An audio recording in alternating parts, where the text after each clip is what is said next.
Dinner செய்யறத விட பெரிய கஷ்டம் என்ன டின்னர் செய்ய போகிறோம் அப்படின்னு யோசிக்கிறதுல தான் இருக்குது. சரி அதுக்கு ஃபஸ்ட் நம்ம சப்பாத்தி ஃபஸ்ட் ரெடி பண்ணி வச்சிடலாம். சப்பாத்திக்கு வந்து மாவு வந்து மிக்ஸ் பண்ணிட்டு இருக்கும்போது தான் ஞாபகம் வந்துச்சு. ஃப்ரிட்ஜில் வந்து கேப்சிகம் வாங்கிட்டு வந்துச்சு 1 வீக் ஆகுது. சரி அதை பண்ணிடலாம் அப்படின்போது அதே மஷ்ரூமும் வீட்டில் இருந்துச்சு.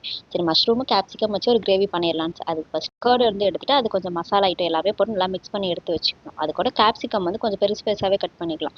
கேப்சிகமும் மஷ்ரூம் எல்லாத்தையும் நல்லா கட் பண்ணி எடுத்துட்டு கொஞ்சம் ஆனியனும் வந்துட்டு நல்லா கொஞ்சம் பெருசு பெருசாக கட் பண்ணி எடுத்து வச்சுட்டு அதை கொஞ்சம் ஆயில் போட்டு அதை நல்லா ஃப்ரை பண்ணிக்கணும்.